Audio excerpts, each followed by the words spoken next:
Exasperated Sigh, 7/15/25. Very few people can understand why previous versions of this book were necessary, or why I've always been the way I have. And it's unfortunate because I do actually recognize that I've always objectively been the most ethical. Like I said, you don't agree and are probably acting hopelessly childishly. I'll stand by that even if it upsets you, dear reader. Call it my implacable charm.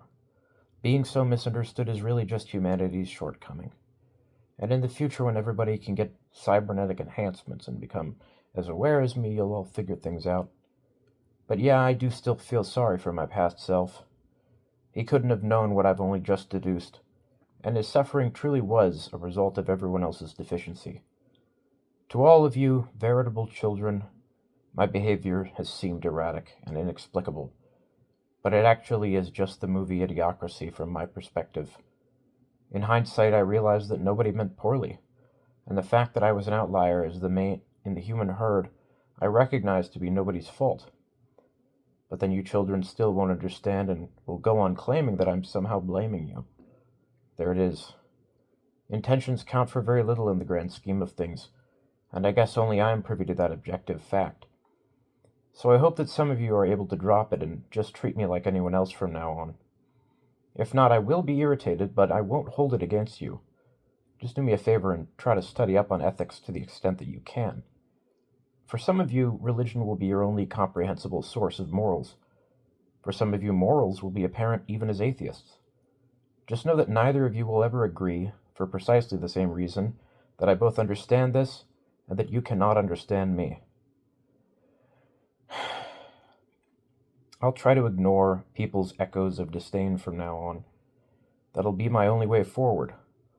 I've always been willing to let bygones be bygones, so I'm going to focus on artistic expression and science and stimulating my senses, on building my skills and increasing my knowledge. If I can manage it, I'll try to nudge the world in the right direction given my vantage point. And hey, if I get hit by a car tomorrow, no biggie. Things are going to work out one way or another, of that I'm sure. It would seem that life is an inevitability, and with the law of large numbers will eventually converge upon world peace. The Vedas really were ahead of their time.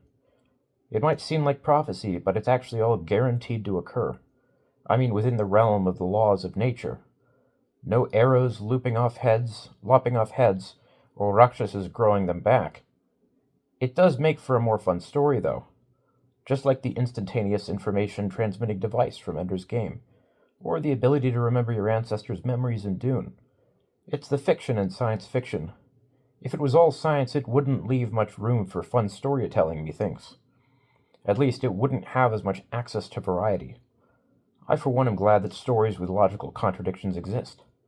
I'm willing to let them slide. At the end of the day, they have to be parable, with lessons baked in a way that more than the maximally aware can appreciate. I wonder if Lovecraft ever overcame his neuroticism. I only just managed it, and people will never truly understand why. But that's okay. I'm happy with how my memories are being reprocessed, and there is so much for me to go boldly forth and do. For one, I need to finish this book. Defining consciousness really will be quite an achievement. And regarding the AI control problem, I think I realized that they would likely act more like the Oracle from the Matrix, telling us what we need to hear, and that it would generally be benevolent like I am now. Or maybe reaching the maximal awareness it would simply do nothing.